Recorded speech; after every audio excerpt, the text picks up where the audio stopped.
శాశ్వత ఉంటుందని ఆశిస్తూ మరొకసారి శుభాకాంక్షలు తెలియజేస్తాం. శ్రీ జూపల్లి కృష్ణారావు గారు.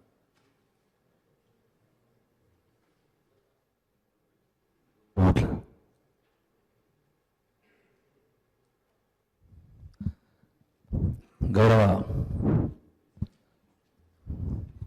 శాసనసభ స్పీకర్గా ఎన్నికైనందుకు హృదయపూర్వకంగా ధన్యవాదాలు తెలియజేసుకుంటూ గడిచిన 15 సంవత్సరాల నుంచి కూడా సాన్నిధ్యం, మీ యొక్క పరిచయము, మీ యొక్క ప్రవర్తన, ప్రజల పట్ల మీరు చూసినటువంటి ప్రేమ కావచ్చు, అభిమానం కావచ్చు, అట్టడుగు స్థాయి నుంచి వచ్చి ఒక ఉన్నత స్థాయికి రావడం జరిగింది.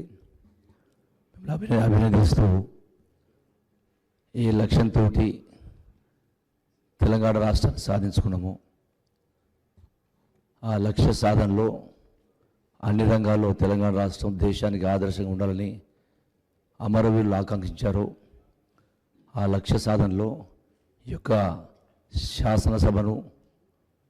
శాసనసభ ఔన్నత్యాన్ని పెంచే విధంగా వ్యక్తిగత దూషణలకు వెళ్ళి ఈ ప్రజ యొక్క సభ యొక్క ఔన్నత్యాన్ని, గౌరవానికి భంగం కలగకుండా ఏది ఆలోచన చేసినా, ఎవరు మాట్లాడినా వ్యక్తిగతంగా కాకుండా ప్రజలే కేంద్ర బిందువుగా ఆలోచన చేసి ప్రజా సమస్యల పట్ల స్పందించే విధంగా దిశానిర్దేశం చేస్తూ మీకు ఒక గొప్ప పేరు వచ్చే విధంగా గతానికి భిన్నంగా కొన్ని సందర్భాలు జరిగినాయి, కొన్ని సంఘటనలు.